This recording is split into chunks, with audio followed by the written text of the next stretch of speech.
छत्रपती शिवाजी महाराजांच्या शौर्यकथा ऐकल्याशिवाय महाराष्ट्रातील कुणाही व्यक्तीचं बालपण गेलं नसेल।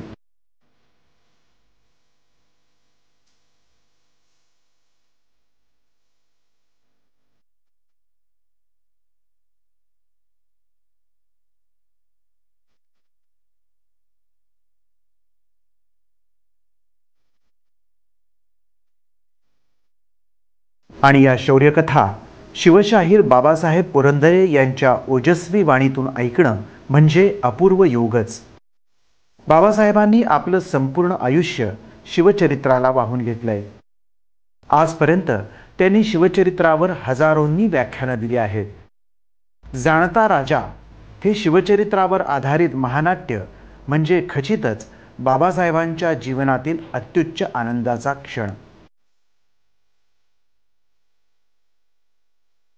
हे शिवचरित्राचं वेड त्यांना कसं लागलं, शिवचरित्र साकारण्यासाठी त्यांना काय काय अडचणी आल्या, अनेक उद्योग करावे लागले, त्यांना अनेकांनी कशी मदत केली, या सगळ्या आठवणी बाबासाहेबांनी आजच्या मुलाखतीमधून अत्यंत रसाळ भाषेतून सांगितल्या आहेत।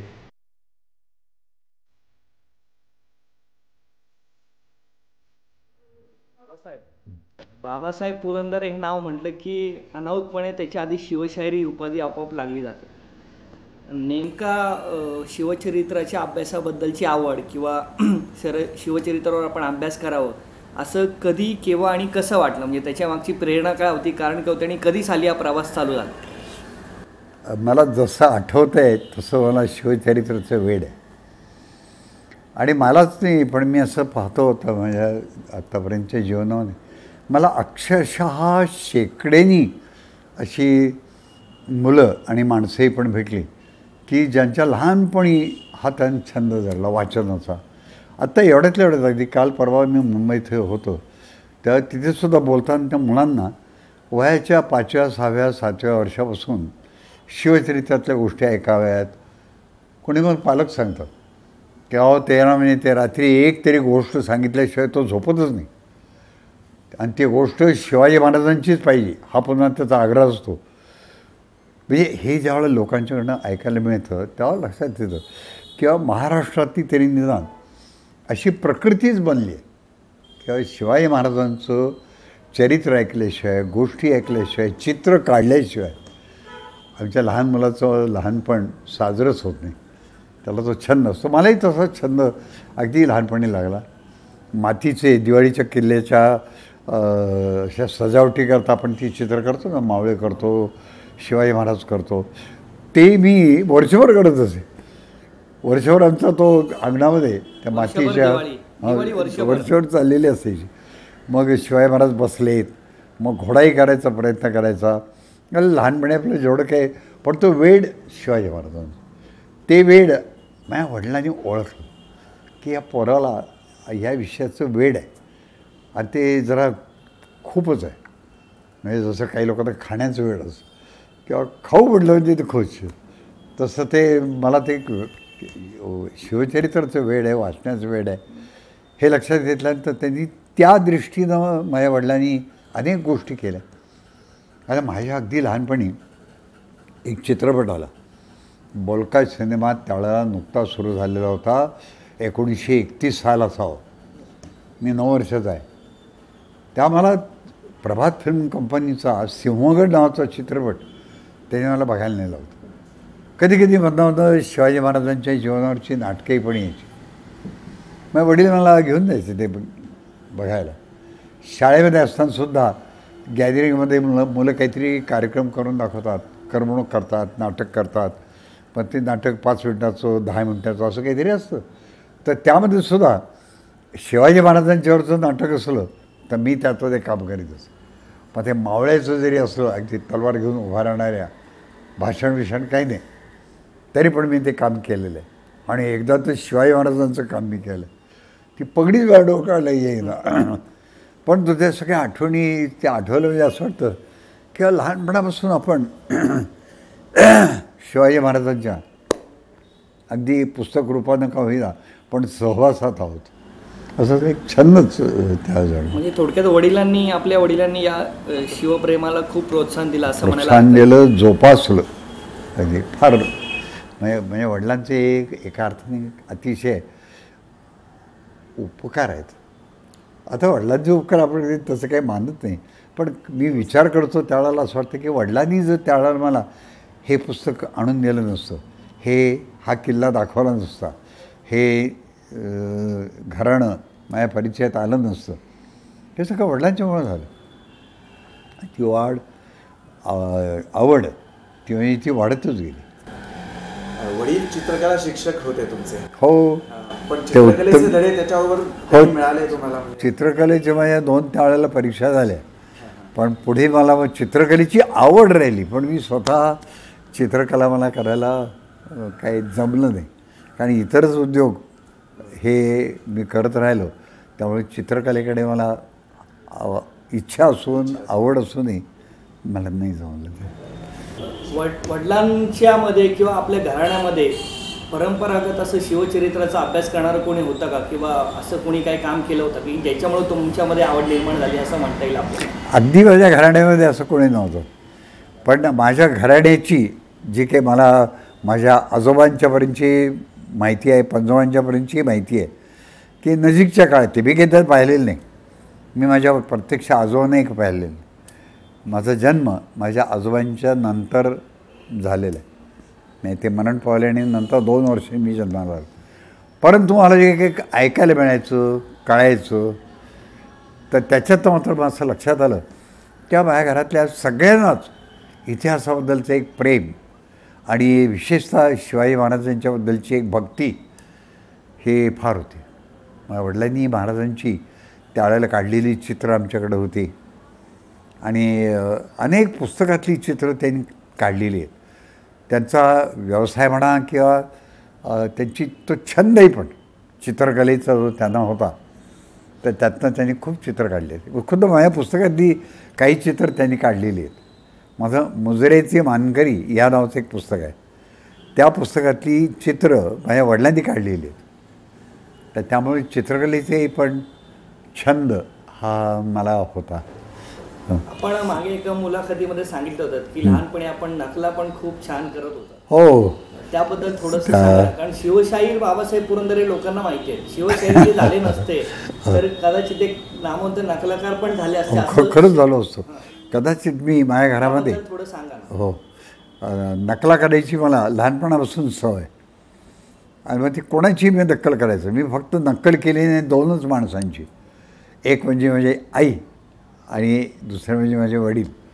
त्यांची नक्कल म्हणून नक्कल मी कधी केली नाही, पण बाकी कोणाची मी बरोबर ती नक्कल करायचा प्रयत्न करीत असे की तो बोलतो कसा, तो बसतो कसा, तो उठतो कसा, त्याचा खोकला कसा आहे. आता लहानपणी हे सगळं आपण करतोच, की ते आमचे शेजारी एक म्हातारे गृहस्थ राहत होते, ते कसे खोकायचे हे मी करून दाखवत असे. एकदा त्यांनीच माझा खोकला ऐकला आणि त्यांच्या ते लक्षात आलं की म्हणजे नक्कल करूच आहे. पण त्यांना कौतुक वाटलं, त्यांना गंमत वाटली. पण अशा नकला मी करत असे, आणि या नकला करण्याबद्दल मी थोडंसं काही मारेही पण खाल्लेलं आहे. आमच्याकडे एक आजी होत्या, त्यांच्या नात्यातल्या नेमकं काही नातं माहीत नाही, पण त्या होत्या. तर त्या बऱ्याच म्हाताऱ्या होत्या, किंवा त्या ज्या उभ्या राहायच्या त्यावेळेला आधी जमिनीवर तळात ठेवायच्या, त्याचा आधार घ्यायच्या, मग नंतर मग गुडघ्यावर हात ठेवायच्या, नंतर कमरेवर हात ठेवायच्या, आणि मग त्या उभ्या राहायच्या. असं त्यांचं ते म्हातारपण मी पाहत होतो. आम्हाला आमच्याशी बोलायच्या, आम्हाला आहोजाव म्हणायच्या. त्याच्या घरात ती पद्धत असं मग ते आहोजावचं चालायचंच.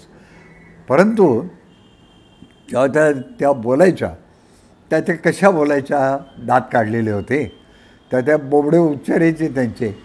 अरे तुम्हाला काही कळतं का? तरी ते तसं ते करत असे, त्यांची नक्कल करून दाखवायची. पण आमच्या आईंना त्या माझ्या आजींच्याबद्दल फार आदर होता. ते एक प्रकारची भक्तीच होती. सकाळी उठल्यानंतर पहिल्या त्यांना नमस्कार करायच्या. त्या आम्हाला गंमत वाटायची की आमच्या आई पण मोठ्या वयाच्या, आजी पण मोठ्या. आम्ही लहान मुलांनी नमस्कार केला तर ते ठीक आहे, पण रोज आमच्या आई त्या आजींना नमस्कार करायच्या. आणि पहा, नकळत माझ्यावर तो परिणाम होत गेला की सकाळी उठल्यानंतर घरातली जी कोणी आता आता तर माझ्या घरामध्ये मीच मोठा आहे. तेव्हा मी काय आरशाला नमस्कार करत नाही, पण तो जोपर्यंत माझ्या घरात मोठी माणसं होती वयात, तेव्हा मी त्यांना, आणि आजही कोणी तसे आले तर मी त्यांना नमस्कार करतो. ती एक पद्धत, तो संस्कार. आणि मग त्यांनी आपल्याला काही आशीर्वाद दिला म्हणजे बरं वाटतं. तर तसं आमच्या घरामध्ये त्या आजींच्याबद्दल प्रेम, आदर. तर त्यांची एकदा मी नक्कल केली आणि ती आमच्या आईने पाहिली, आणि आईंनी माझ्या उलट्या हातानं असा जो फटकारा तोंडावर ठेवून दिला, ते मला तिरीमिरी झाली. मला माझ्या आईंनी मारल्याचा तो एकमेव उल्लेख आहे किंवा आठवण आहे. मला त्यांनी कधी मारलं वेगळं नाही, पण तेवढे एकच थप्पड मला आयुष्यभर पुरली. आईची थप्पड खाल्ल्यानंतर नकला करायचं बंद केलं का? नाही, ते चालूच होतं, फक्त ते त्यांच्या देखत करत नसे. त्यांना काय वाटायचं की नक्कल करतोय म्हणजे हा कुचेष्टा करतोय. मी कुचेष्ट नव्हतो करत, काही करत होतो, काही करायचं, कुचेष्टा करायचं काही लोकांच्या. परंतु उदाहरणार्थ आम्हाला एक सर होते, आता मी त्यांचं नाव काही सांगत नाही कारण त्यांच्या घरातली माणसं अजून आहेत, तर त्यांनी काय हे पाहिलं तर त्यांना काही बरं नाही वाटणार.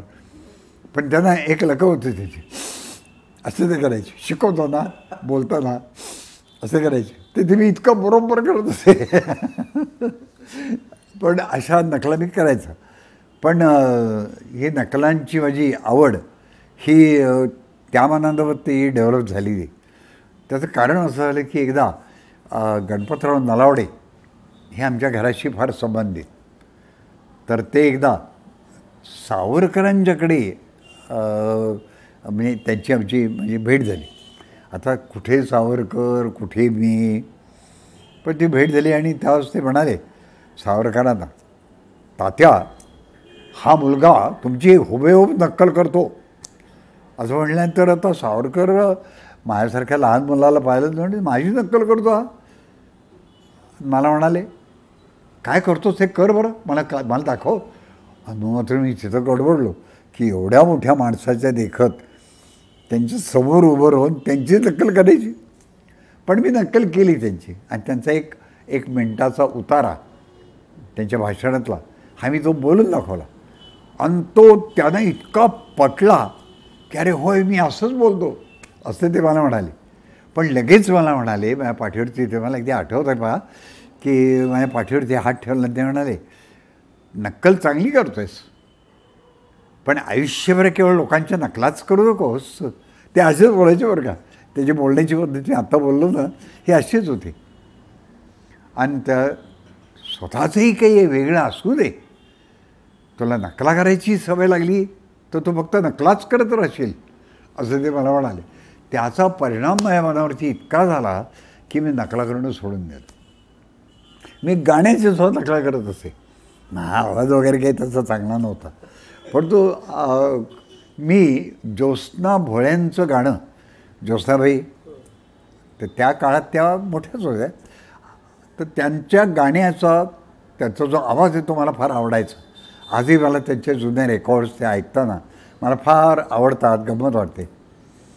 त्या त्यांच्या गाण्याची बरोबर तशी नक्कल करण्याचा मी प्रयत्न करीत असे. मला कधीच जमलं नाही, पण ऐकणाऱ्याला इतकं लक्षात यायचं की हा बहुतेक ज्योत्स्नाबाईंची नक्कल करण्याचा प्रयत्न करतो आहे. म्हणजे इथपर्यंतच मला नक्कल जमली. हा, इथपर्यंत जमलं. पण तो आता तो आवाज त्यांचा, त्यांच्या गाण्याची ती लकब काही वेगळंच होतं. पण मला काही जमलं नाही. पण जर नक्कला करीत राहिला असतो ना तर कदाचित मी एखाद्या नाटक कंपनीमध्ये किंवा सिनेमामध्ये, चित्रपटामध्ये मी नटही झालो असतो. पण तसं काही घडलं नाही. सावरकरांशी आपला संपर्क आला आता आपण सांगितलं, मग त्याच्यानंतर तुम्ही त्या गोवा मुक्ती आंदोलनामध्ये किंवा स्वातंत्र्य संग्रामावर भाग घेतला. त्याच्याशी संबंध आल्यानंतर आपण त्याच्यामध्ये प्रवेश केला किंवा काय, म्हणजे त्याच्याबद्दल थोडंसं सांगा. हो, त्यात माझे अनेक मित्र, आमचं एक मंडळ पुण्यामध्ये मंडळ आहे, हनुमान व्यायाम मंडळ. त्या मंडळाचे आम्ही बरेच जण दोस्त. आता कोणीही व्यायाम करत नाही कारण सगळे माझ्याच वयाचे, कोणी 70, कोणी 75, कोणी 80 असे व्हायचे होतं. त्या आता आम्ही फक्त व्यायामाच्या गप्पा मारतो, पण आम्ही तेव्हा खूप व्यायाम केला आहे. तर त्या सगळ्यांनी त्यावेळेला मग त्या गोव्याच्या चळवळीमध्ये 1954 सालची गोष्ट आहे. तर त्यावेळेला आम्ही त्या चळवळीमध्ये गेलो होतो आणि त्या चळवळीत आम्हाला यशही मिळालं. मग यश तरी मोजायचं कसं, तर सुरत आणि ठाणे जिल्हा या 2 जिल्ह्यांच्या अगदी बॉर्डरवरती वेस्टर्न रेल्वेवरती एक रेल्वे स्टेशन आहे. त्याचं नाव वापी, प्रसिद्ध आहे. तर तिथूनच नगर हवेली हा भाग हा जवळ आहे. तर तो पोर्चुगीजांच्या ताब्यात होता.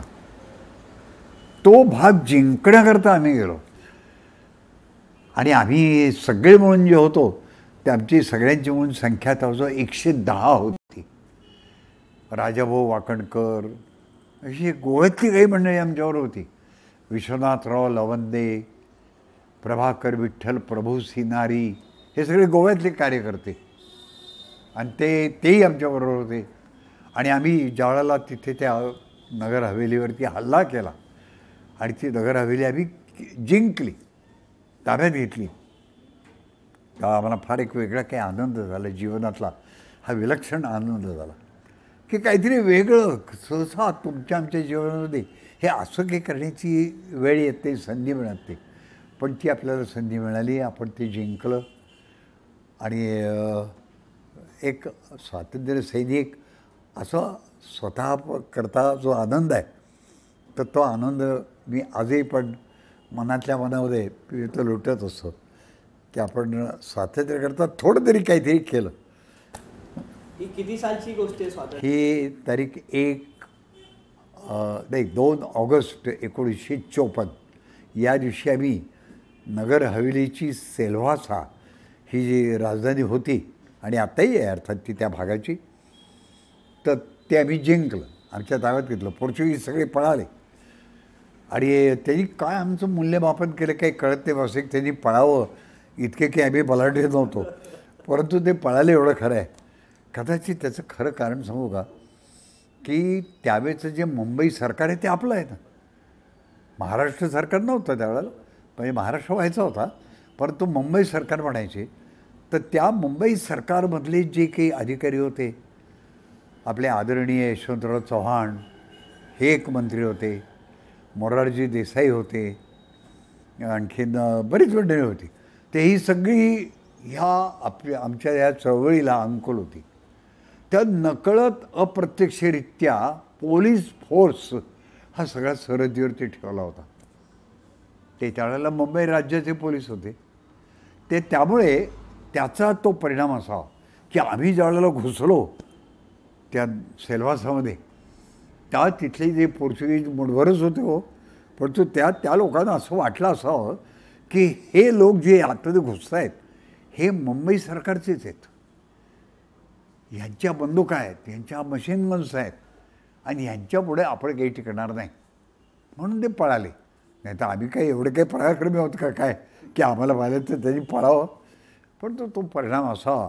पण एकूण यश मिळालं यात काही शंकाच नाही.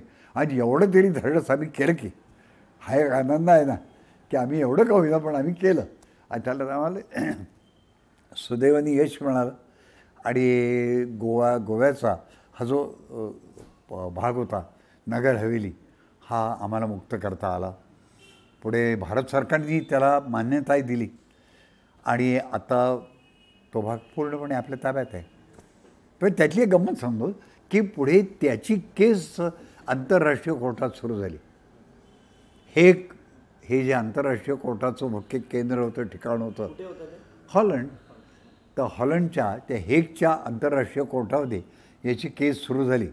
पोर्चुगाल गव्हर्नमेंटनी भारतावरती केस लावली की अनधिकारानं आपले गुंड हे आमच्या हद्दीत घुसवून पोर्चुगीजांच्या ताब्यात असलेला प्रदेश ह्या लोकांनी लोबाडला आहे, तो आम्हाला परत द्यावा अशी पोर्चुगीजांची मागणी कोर्टामध्ये. आता ते कोर्टात गेल्यामुळं मग ते त्या कायद्यावरनं आंतरराष्ट्रीय कायदे त्यानुसार मग ती केस सुरू झाली. त्या केसमध्ये काही कागदपत्र जमवणं, पुरावे जमा करणं हे करण्याकरता पंडित जवाहरलाल नेहरू आपले पंतप्रधान त्यांनी एक समिती नेमली होती. त्या समितीचं नाव होतं गोवा युनिट. तर त्या गोवा युनिटमध्येही पण माझी निवड झाली होती आणि मी त्यात काम करत होतो. म्हणजे गोवा जिंकला किंवा त्या तो नगर हवेली भाग आम्ही जिंकला, पण त्याकरता पुढे कोर्टात जावं लागलं, आंतरराष्ट्रीय कोर्टात. त्यामध्ये पण माझा लहानसा का होईना पण थोडा भाग होता. अर्थात ती केस हे आपण जिंकली आणि गोवा, त्या गोव्याप्रमाणेच इकडचं नगर हवेली हाही सगळा भाग भारताला मिळाला. त्या दिवशीची माझी आठवण आहे. पाऊस पडत होता आणि आम्ही वंदे मातरम म्हटलं आणि भारताचा राष्ट्रध्वज आपला अशोक चक्रांकित ध्वज हा आम्ही त्या उभा केला. पाऊस पडत होता डॉक्टर, आणि तरी त्या पावसामध्ये आमच्या डोळ्यातनं आनंदाश्रू येत होते. मी स्वतः रडत होतो, माझ्या डोळ्यातनं पाणी येत होतं की आज केवढी गोष्ट माझ्या भाग्यात आहे की एक आपल्याच भारताचा भाग हा आपण मुक्त केलेला आहे, स्वतंत्र केलेला आहे, आणि त्या भारताचा आपला राष्ट्रध्वज आपण उभं करतो आहोत आणि वंदे मातरम म्हणतो आहोत. आणि त्या पावसामध्ये काही माझे अश्रू काही दिसले नसेल आणखी काय, पण तो एक आनंद होता, विलक्षण आनंद होता. ही जीवनातली फार मोठी आठवण आहे. इतिहास संशोधनामध्ये कारण कुठलीही विद्या प्राप्त करायची तर गुरुची आवश्यकता, गुरुशिवाय विद्या प्राप्त होते. तशी इतिहास संशोधनामध्ये तुम्हाला कुणाला गुरु मानलं होतं? गुरु तुमचे कोणी होते? मला गुरु मिळाले. मी फार माझं भाग्ययोग समजतो. प्राध्यापक गणेश हरी खरे या नावाचे एक अतिशय विद्वान आणि अतोनात कष्ट करणारा असा हा अभ्यासक पंडित होता.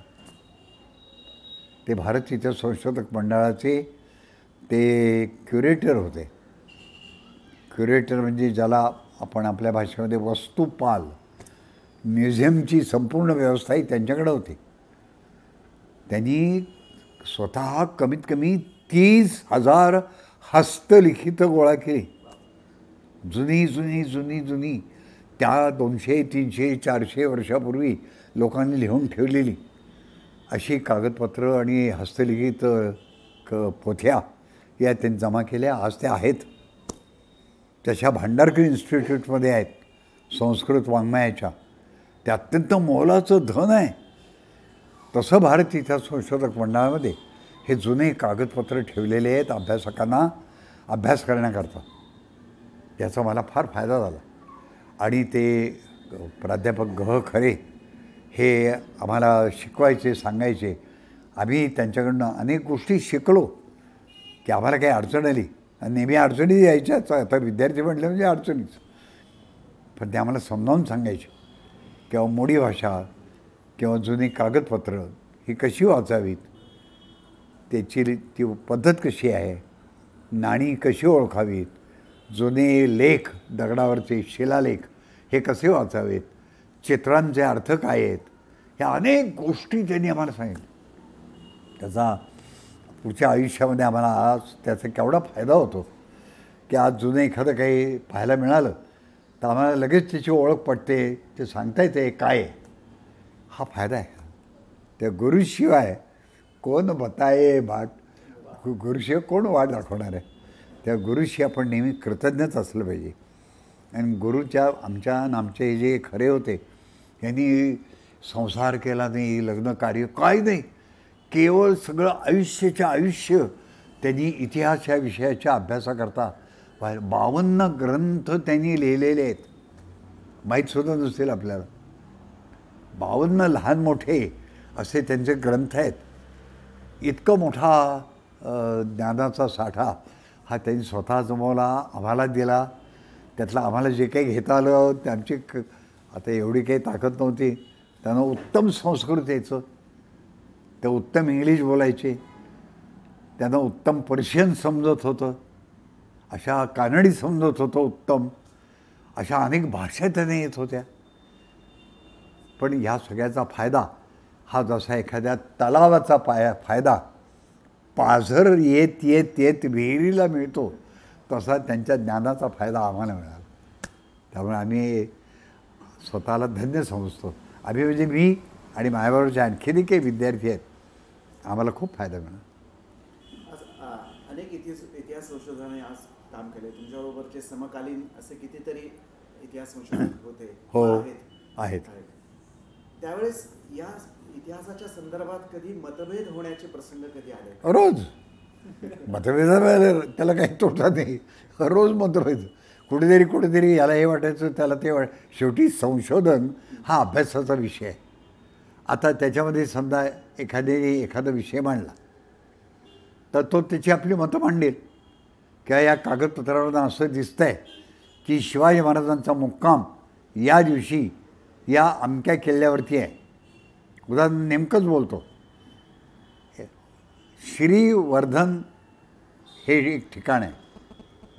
तर त्या श्रीवर्धन किल्ल्यावरती शिवाजी महाराजांचा मुक्काम आहे असं एका पत्रामध्ये आलं. आम्ही ते वाचलं. आता माझ्याबरोबर इतर काही आमचे सहकारी विद्यार्थी होते, त्यांनी वाचलं. तेव्हा ते म्हणाले श्रीवर्धन हे कोकणात आहे. कोकणात आहे श्रीवर्धन, तिथे आहे. तेव्हा मी लगेच माझं डोकं लगेच चालवलं. मी म्हटलं अहो ते गाव आहे, तो किल्ला नाही आहे. आणि या कागदात किल्ला असं लिहिलेलं आहे. तेव्हा ते गाव नाही, तो किल्ला आहे. लगेच ते तिसऱ्याला लगेच आठवलं. तो म्हणला श्रीवर्धन नावाचा किल्ला सातारा जिल्ह्यामध्ये साताऱ्यापासून 11 मैलावरती कोरेगाव तालुक्यामध्ये आहे. तिथे एक किल्ला आहे, त्याचं नाव श्रीवर्धन. किल्ले श्रीवर्धनगड किंवा त्याला वर्धनगड असंही पण म्हणतात. हां, पुसेगावच्या जवळ त्याला वर्धनगड असं म्हणतात. तेव्हा ते त्यांनी सांगितलं. तेव्हा लगेच आमचंही डोकं चालायला लागलं. मी म्हटलं नाही, राजमाची म्हणून लोहगड आहे ना आपला, लोहगड, राजमाची, तुंग, तिकोना, मळवली किंवा लोणावळा, खंडाळा, त्याच्या जवळजवळ जो किल्ला आहे त्या राजमाची किल्ल्याचे 2 भाग आहेत. एक दोन्ही किल्लेच आहेत.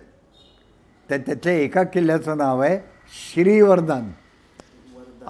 हो, श्रीवर्धन असं नाव आहे त्या किल्ल्याचं, राजमाची. आणि शेजारीच तो किल्ला आहे त्याचं नाव आहे मनोरंजन. आणि या दोन्ही किल्ल्यांना मिळून राजमाची म्हणतात. ते आता मी अभ्यास केला होता, मलाही माहिती होतं, मी पाहिलं होतं ते सगळं. मला एकदम आठवलं की म्हटलं अहो तो तुमचा तो श्रीवर्धन गाव पण नाही आणि हा तो वर्धनगड पण नाही. हा श्रीवर्धन जो आहे ना तो तिथला आहे. तेव्हा आमचे खरे होते घरे तिथे गुरु. तर ते म्हणाले हे पहा, तुम्ही आणखीन एक विचार करा, मूळ नोंद काय ती वाचा बरं. तर मूळ नोंद अशी आहे, राजेश्री वर्धनगडी राहिले अशी मूळ नोंद आहे. तर म्हणे तुम्ही असं का वाचताय, राजेश्री वर्धनगडी राहिले. राजेश्री म्हणजे शिवाजी महाराज. तुम्ही असं वाचा, राजे श्रीवर्धनगडी राहिले, म्हणजे अर्थ वेगळा होईल, भूगोल वेगळा ठरेल. अभ्यास असा करायचा असतो. आता म्हणजे मतभेद नाही का, तिथं मतभेदाचा फायदा झाला पाहिजे. मतभेदातनं तोटा होता कामा, मतभेदातनं फायदा मिळाला पाहिजे.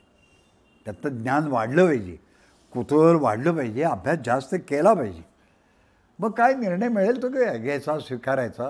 हा अभ्यासाची पद्धत आहे, रीत आहे. पण आपल्याकडे मतभेदातनं वैर निर्माण करणं हे मान्य नाही.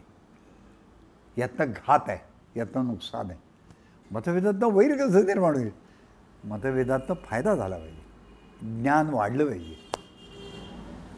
शिवचरित्राचा अभ्यास करण्यासाठी आपण अनेक किल्ल्यांवर गेलात, खूप ग्रंथांचा अभ्यास केलात आणि अवघं आयुष्य आपण त्याच्यासाठी घालवलं. हे करत असताना सुरुवातीला आपण उपजीविकेसाठी काही ठिकाणी नोकरी वगैरे केली असं मागे सांगितलं होतं. हो, थोडंसं सांगा ना. हो, तेव्हा काय मी बरेच उद्योग केले. आता शिवचरित्र करायचं होतं, खर्च खूप होता, आमच्याजवळ तर काही नव्हतं.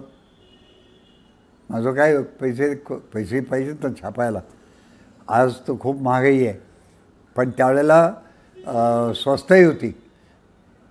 खरं म्हणजे त्या स्वस्ताईकडे पाहिलं त्या काळामध्ये आम्ही, तेव्हा असं वाटलं की ही स्वस्ताई म्हणजे काय तर कमी महाग. म्हणजे आम्ही त्याला स्वस्त आहे म्हणायचो की महागच, पण आजच्यापेक्षा कमी महाग. पण त्यावेळेला लागणारा पैसा कुठून आणायचा? कोण देणार? कोण मला ओळखत होतं त्या काळात? पण लोकांनी मला खूप मदत केली. त्यामध्ये मी स्वतःही पण, आत्ता डॉक्टरांनी मला प्रश्न विचारला तो बरोबर आहे, मी स्वतःही पण काही करत होतो. मी मंडईमध्ये, मुंबईच्या भायखळा मार्केटमध्ये मी भाजी विकतच आहे. मी तिथं उभा राहायचा आणि हातामध्ये त्या कोथिंबिरीच्या गड्ड्या घेऊन मी अशा त्या सकाळी विकायचा. त्या कारण त्यात पैसे जास्त मिळायचे. पुण्याला जर कोथिंबिरीची गड्डी ही एक 30 किंवा 35 नव्या पैशाला जर मिळाली तर तीच गड्डी तिथे 90 पैशाला मिळायची किंवा विकली जायची. तर तेव्हा वरचा मिळणारा फायदा. म्हणून मी तोही पण उद्योग केला आहे, नोकरी केलेली आहे. मी काही लेखनाचंही काम इतिहास मंडळामध्ये बसून करत होतो. मला तिथेही पण मला 3 रुपये रोज मिळत होता. म्हणजे डेली वेजेसवरती अभ्यासक महाराष्ट्रात त्यावेळेस काम करत होते.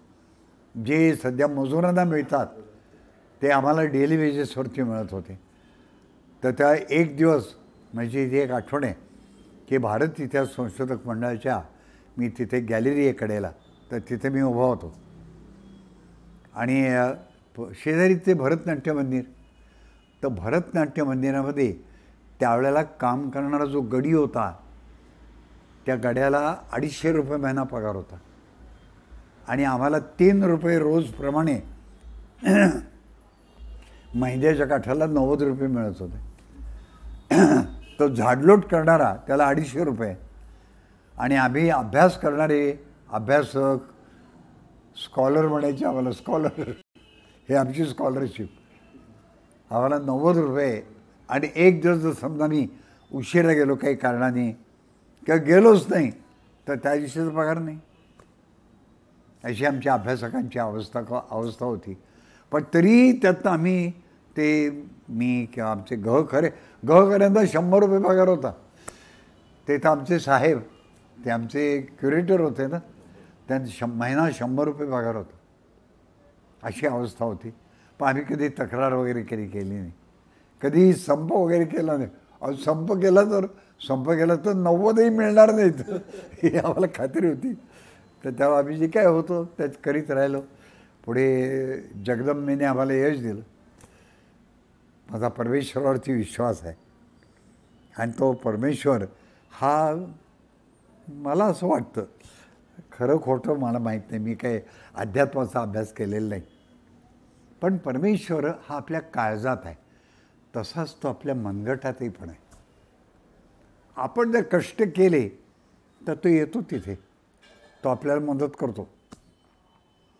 पण आपण जर मागत सुटलो, तू मला दे, ते काही खरं नाही.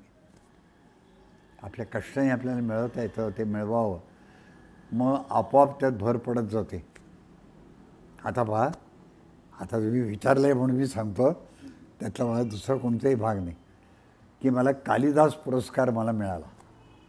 आत्ता नाही का, गेल्याच महिन्यामध्ये ते आता आलंच आहे, पेपरामध्ये आलं आहे. ते आता ते सांगणं म्हणजे काही अहंकार नाही, पण मला तो कालिदास पुरस्कार मिळाला. त्या मला पुरस्कार मिळणार म्हणजे नेमकं काय काय मिळणार हे मलाही माहीत होतं. पण तिथं जेव्हा ते एक द्यायला लागले तेव्हा मला असं वाटायला लागलं, 2 लाख रुपयाचा तो जो चेक आहे, तो चेक मला त्या मध्य प्रदेश सरकारचे जे मुख्यमंत्री आहेत तर त्यांनी तो माझ्या हातात चेक दिला. तर सहज माझी त्याच्यावर सहज नजर गेली की काय आकडा आहे. तो आकडा की त्यावेळेस मला वाचता नाही आला, पण लक्षात आलं की बरीच शून्य आहेत त्याच्यावर. नंतर कार्यक्रम संपल्यानंतर मी जेव्हा पाहिला तर 2 लाख हा आकडा पाहिला ना, तेव्हा मला भारतीय इतिहास संशोधक मंडळातले 90 रुपये दिसायला लागले की त्यावेळेला. आणि मंडईतली ती भाजी ती दिसायला लागली किंवा त्यावेळेला मी भाजी विकत होतो आणि मला 90 रुपये महिना मिळत होते. आज मला एकदम एका आपल्या स्वराज्यातल्या एका प्रांताच्या, राज्याच्या मुख्यमंत्र्यांनी आदरपूर्वक प्रेमानं बोलवलं आहे आणि बोलावून मला मला हा पुरस्कार देत आहेत. कोणाची कृपा आहे ही माझ्या गुरुची कृपा आहे. जशी माझ्या गुरुची कृपा आहे तशी माझ्या आईवडिलांची ते म्हणजे मला आशीर्वाद आहेत. त्यांचीच कृपा नाही का, त्यांनी मला वेड लावलं तर ती माझं वेड पोचलं. कारकून हो नाही म्हणाले, इतिहासाचा लेखक हो म्हणाले. केवढे उपकार आहेत हे. असं हे सगळं जीवन आहे. शिवचरित्रावर आपण पुस्तक लिहायला जेव्हा सुरुवात केली हां, त्यावेळेस बऱ्याच लोकांनी आपल्याला मदत केली. आपण मागे सांगितलं होतं की एक आजी होत्या. हो, आजी होती. त्यांचं नाव सावित्री. थोडासा प्रसंग सांगताना अत्यंत त्यांनी प्रेमाने आपल्या, आणि मला वाटतं की अशा अनेक लोकांच्या आशीर्वादाने आणि प्रेमाने शिवचरित्र उभं राहिलं असं मला वाटतं. त्यामुळेच झालं, नाही तर झालं. आठवण जरा सांगा ना. तर ते इथे PYC जिमखाना आपला पुण्याच्या इथं इथला नाही का, डेक्कन जिमखाना आणि PYC जिमखाना. तर PYC जिमखान्याच्या पश्चिमेच्या बाजूला तिथे एक मंदिर आहे. त्याला बलभीम मंदिर असं नाव आहे, आत्ताही आहे.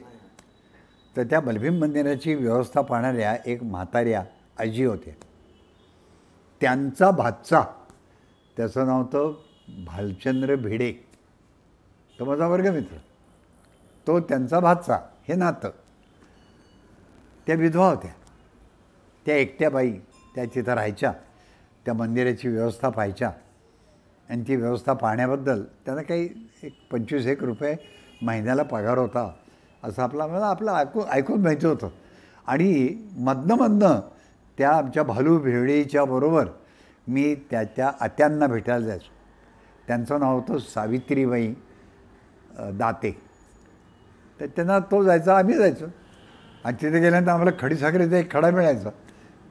ते प्रसाद म्हणून आम्हाला त्या बलभीमाचा एक खडीसाखरेचा चांगला मोठा असायचा बरं का, तो चांगला मोठा टपोरा खडा ते आम्हाला द्यायचे. मग आम्ही तिथं बोलत बसायच्या, काही गप्पा गोष्टी चालायच्या. ते आमच्याशी फार प्रेमाने बोलायच्या. त्यांना इतिहासातलं वगैरे तसं काही ते अंग वगैरे नव्हतं. त्याला साध्या गृहिणी होत्या.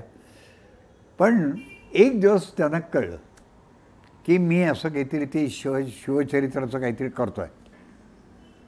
आणि मला पैशाची खूप अडचण आहे, पैसेच नाहीत. कारण ते छापायला पैसे लागतात आणि खूप लागतात पैसे. 25-30 हजार रुपये लागतात. ते उडून आणायची एवढी मोठी रक्कम, मग त्या मला कोण देणार तेव्हा. हे सगळं त्यांना कळलं. आणि त्यांनी मला त्या भालूबरोबरच निरोप पाठवला. त्याला म्हणाले, अरे भालू, त्या पुरंदरांना एकदा घेऊन ये रे, किंवा पाठवून दे, मला त्यांना जरा भेटायचं आहे. तर त्यांनी पाठवतो. त्या मी आजींना भेटायला मी गेलो, किंवा बोलवलं काय कशाकरता बोलवलं आहे. आणि मी त्यांच्याकडे गेलो. आणि ते गेल्यानंतर तर मी गेलो त्यांना भेटायला, नमस्कार केला. माझ्या हातावर त्यांनी खडीसाखरेचा खडाही पण नेहमीप्रमाणे ठेवला. आणि मला म्हणाल्या, बैस. बसलो. आणि आतमध्ये गेल्या. त्यांचं लहानशी खोली होती तिथे.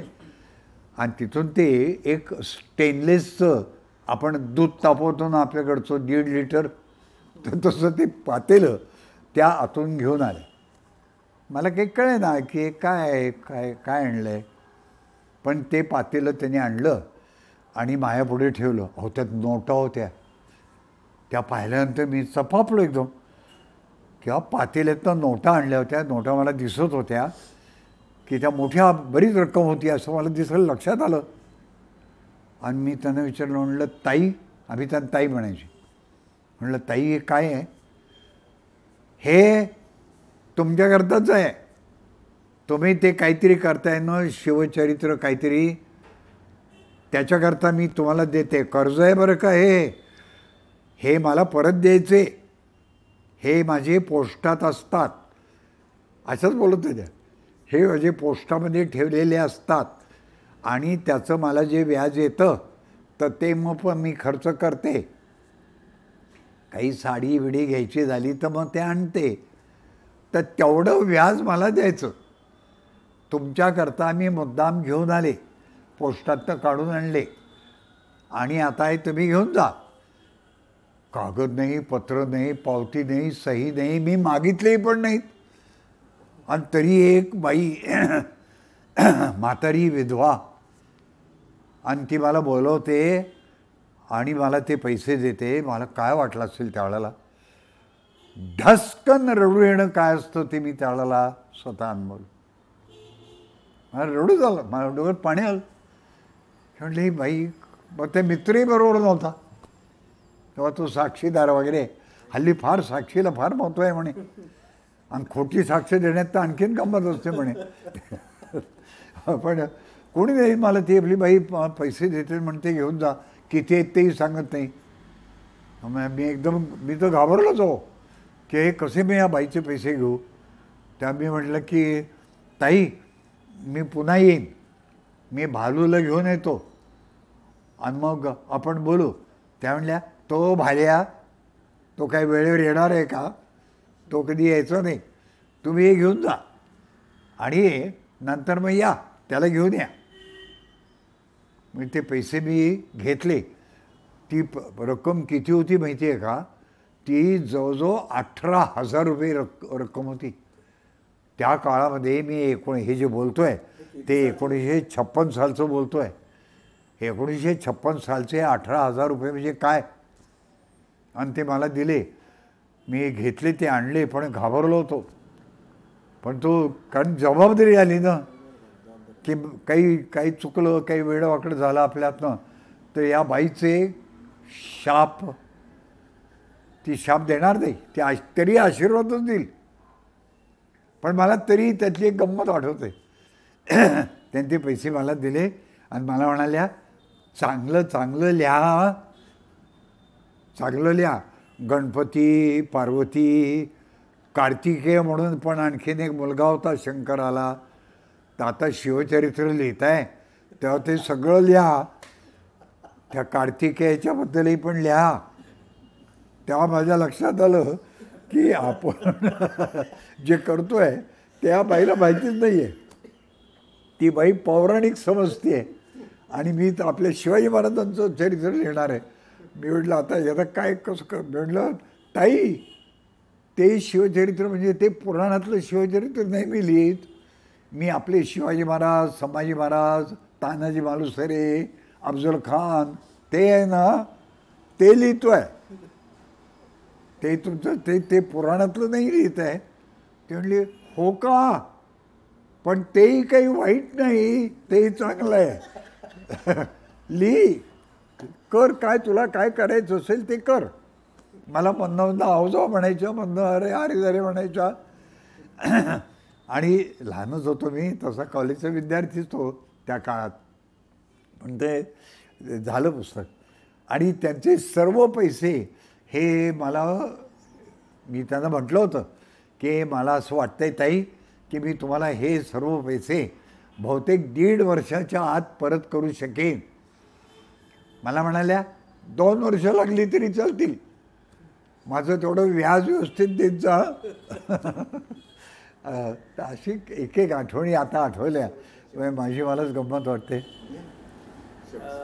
शिवचरित्रकार बाबासाहेब पुरंदरे किंवा जाणता राजाची निर्माते बाबासाहेब पुरंदरे हे लोकांना माहिती आहे. आज या मुलाखतीत आपण नकलाकार बाबासाहेब पुरंदरे किंवा स्वातंत्र्य सैनिक बाबासाहेब पुरंदरे हे लोकांसमोर आलं.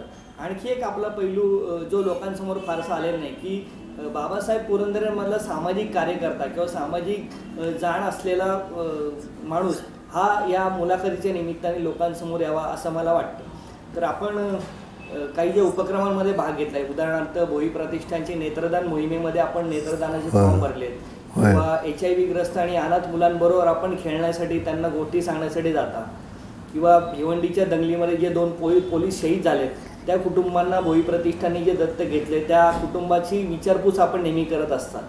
तर आपल्यातला सामाजिक कार्यकर्ता लोकांसमोर यावा या दृष्टीने आपण थोडंसं बोलावं. डॉक्टर ते सगळं तुमच्यामुळेच. ही अशी काही चांगली कामं समाजात चालतात, त्यामुळे गरिबांना ज्यांना आधार नसतो त्यांना आधार दिला जातो. आणि आपल्याकडनं आता एवढंच होणं शक्य आहे, फार काही आपण काही करू शकत नाही. तर ते आपण जे करतो त्याचं श्रेय हे खरं मला नाही. माझ्याकडनं करवून घेणाऱ्यांना ते श्रेय. मी मनापासून करतो, मला आनंद होतो, परंतु हे सगळं करताना पुन्हा मी त्यात एक जाणीव ठेवतो की हे करताना आपल्याला काही विधायक आणखीन करता येईल का. उदाहरणार्थ एक गंमत सांगतो. हे माझ्याकडे आता काही झोपडपट्टीतली काही मंडळी येतात, चांगले जिव्हाळ्याचे प्रेमाचे संबंध आहेत. एक दिवस एक माझ्या ओळखीचे तिथे राहतात, तिथे आमची जनता वसाहत, त्यातला तो आला. तो म्हणाला, बाबासाहेब मला 1,000 रुपये कर्ज पाहिजे. तर म्हटलं 1,000 रुपये आत्तापर्यंत या माणसांनी कधी माझ्याशी पैसे वगैरे मागितलेले नाहीत, कशाकरता कर्ज मागतो? काय आहे म्हटलं, काय अडचण आहे? तर म्हटलं अडचण नाही आहे, जरा काही धार्मिक काम करायचं आहे मला. म्हटलं काय करायचं आहे? तो म्हणला माझी काही त्याच्या घरात ती कोणी एक म्हातारी आजारी होती, त्याचं पोट भयंकर दुखायचं, अतिशय दुखायचं, ते फार यातना व्हायच्या, ती रडायची सारखी. औषधं दिली, काय झालं का पण काही काही बरं वाटायचं नाही, औषधं देण्याकरताही पैसा नाही. तर म्हणे देवऋषांनी सांगितलं आहे की एक बकरं कापा देवाला, म्हणजे ते पोट बरं होईल, म्हणून मला 1,000 रुपये पाहिजेत. तर मग ते ऐकल्यानंतर मला म्हटलं आता ह्याला काय मी आता सांगू, हे काही मला तर काही बरोबर वाटत नाही आहे. आपलं घे 1,000 रुपये जा मोकळा हो असंही म्हणणं बरोबर नाही. त्याचं काहीतरी ते जे अडाणीपण आहे त्याच्याकरताही मला काही करता येईल का. तो त्याचं मन पुन्हा सांभाळायचं आहे, तो दुखावला जाता कामा नये. की मला भाऊसाहेब नाही म्हटलं, काय करावं? त्या मी म्हटलं की हे बघा मी सांगतो ते करा. ते म्हणले काय करू? म्हटलं तुमच्या त्या कोण आजारी आहेत ना त्यांना माझ्याकडे घेऊन या. मग इथे डॉक्टर शहाडे आहेत मित्रमंडळामध्ये. तर म्हटलं ते माझे अगदी चांगले मित्रही आहेत, फार चांगले डॉक्टर आहेत, तर त्यांच्याकडे आपण जाऊ, पाहू ते काय म्हणतात ते. तर ते म्हणाले की नाही हो, खूप झाले डॉक्टर, खूप झाले औषधं, काही उपयोग होत नाही. आता फक्त मी म्हणजे बकरं कापायचं तेवढं म्हणजे त्यामुळं बरं होईल. तर मी म्हटलं पण त्याच्या आधी एकदा करून पाहू ना, इतकं केलं आणखी थोडं करू. म्हणून मग त्यांना मी बरोबर घेतलं. त्या ज्या आजारी होत्या त्या आजी, त्या बाई, त्यांनाही बरोबर घेतलं आणि डॉक्टर शहाड्यांच्याकडे गेलो. आणि डॉक्टरांनी सांगितलं बाबा यांचं दुखडे काय पहा जरा. पण डॉक्टर आमचे फार चांगले मित्र, फार मदत करायची. त्या मी त्याला म्हटलं की बघा, मग त्यांनी पाहिलं, तपासलं, काय एक्सरे काय सगळं केलं. ते म्हटले अहो आल्सर आहे, तेव्हा ह्याकरता जरा काही औषधं आहे आमचं हे केलं तर मग बरं होऊन जाईल. तर म्हटलं डॉक्टरांना म्हटलं डॉक्टर तुम्ही काय काय काय करायची ट्रीटमेंट ती द्या, त्यांना करा. केलं आणि त्या बाईला हळूहळू बरं वाटायला लागलं. त्या गोळ्यांनी काय औषधं दिली आता मलाही काही कळत नाही त्यातलं, पण तो दिलं आणि बरं वाटलं. काही थोडेसे पैसे बिल वगैरे झाले ते काय झालं मिटलं. पण 1,000 रुपयाचा बोकड वाचला. म्हणजे तो आता कोणचा बोकड असेल कोण जाणे, पण तो मला नक्की धन्यवाद देत असेल. पण हा जो एक अज्ञान समाजामध्ये आहे, ते अज्ञान जर आपण दूर करण्याचा प्रयत्न केला तर तेही पण महत्त्वाचं आहे. मला असं वाटतं की ते फार महत्त्वाचं आहे. रोगराई इतकंच किंवा रोगराईपेक्षाही भयंकर जर काही असेल तर ते अज्ञान आहे. तर ते अज्ञान दूर करणं हे पण मी सामाजिक कार्य समजतो. इतके सगळे चांगले पैलू जे आपल्यामध्ये आहेत, म्हणजे अगदी शिवशाहिरांपासून ते एका सामाजिक कार्यकर्त्यापर्यंत या सगळ्या गोष्टी समाजासमोर याव्यात किंवा आत्ताच्या तरुण पिढीला याच्यातनं काहीतरी मार्गदर्शन होऊन त्याच्यातनं ती पिढी सुसंस्कृत आणि सुशिक्षित घडावी, यासाठी आपण आपल्या मनामध्ये आपण आत्मचरित्र वगैरे लिहावं असं काय आहे का? तर असेल तर त्याबद्दल थोडीशी माहिती द्या. मी आता काही मंडळी माझ्या अशी मागं लागलेलीच असतात सारखी, तर त्यामुळं मी काही लिहिलं आहे. आणि जसं जसं मला माझ्या लहानपणा माझं स्मरण अजूनही चांगलं आहे, तर जसं जसं मला आठवतं आहे तसं तर मी आता सगळं ते लिहून काढतो आहे. पण डॉक्टर माझ्या चरित्राला काय महत्त्व आहे? मी एक साधा नागरिक आहे आणि त्या दृष्टीने काय घडलं आहे. पण मला एक वाटतं की माझ्या चरित्राला माझं स्वतःचं काही नाही त्यामध्ये. मी त्यातला फक्त साक्षीदार आहे प्रत्येक घटनेचा. पण खूप मोठ्या कलाकारांशी, विचारवंतांशी, नाटककार म्हणा किंवा कवी म्हणा, अशा लोकांशी, शिल्पकारांशी माझा संबंध आला. त्यांच्याशी मी बोललो, त्यांचे अनुभव, त्यांच्या कला, या सगळ्या गोष्टी मला फार जवळून पाहता आल्या. हे सगळं मी लिहिलं आहे. तर त्यामुळं तो एक फायदा लोकांना नक्की होईल किंवा चार चांगल्या इतर कलाकारांचा किंवा विद्वानांचा हा त्यातनं जवळून झालेला परिचय हा माझ्या आत्मचरित्राच्या रूपाने लोकांना कळेल, हा एक फायदा होईल. मी लिहितो आहे तसं, लिहिण्याचा माझा उपक्रम चालू आहे. मी जरा उलटं बोलतो आहे, आवडतं की नाही पहा आपल्याला, की किल्ल्यावर गेल्यानंतर त्या किल्ल्यावर निदान घाण करू नका, एवढं तरी करा. काही चांगलं नाही करता आलं पण निदान तिथे खाल्लेले कागद, प्यायलेल्या दारूच्या बाटल्या या तिथे टाकू नका, एवढं तरी मी कमीत कमी देईन. हाच माझा संदेश. धन्यवाद बाबासाहेब. आवाजला मुलाखत दिल्याबद्दल आपले मनपूर्वक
डेक्कन एव्ही मीडिया सर्व्हिसेस घेऊन येतंय एक विशेष कार्यक्रम. विकास पुण्याचा अजेंडा नगरसेवक आणि इच्छुक उमेदवारांचा. या माध्यमातून आम्ही तुम्हाला काय देणार आहोत? डिजिटल प्लॅटफॉर्मवर विकास कामांच्या व्हिडिओ ऑडिओ क्लिप्स तयार करून देणे, डॉक्युमेंटरीद्वारे विकास कामांचे सादरीकरण करणे, विकास कामांच्या अनुषंगानं लाईव्ह मुलाखती, चर्चा घडवून आणणे, निवडणूक प्रचारासाठी लागणारी गाणी, जिंगल्स तयार करून देणे आणि बरंच काही. या विशेष कार्यक्रमाच्या माध्यमातून नगरसेवक तसेच इच्छुकांचे काम जनमानसांत पोचवण्यासाठी डेक्कन एव्ही मीडिया सर्व्हिसेस अद्ययावत तंत्रज्ञान प्रणालीसह सुसज्ज आहे. विकास पुण्याचा अजेंडा नगरसेवक आणि इच्छुक उमेदवारांचा.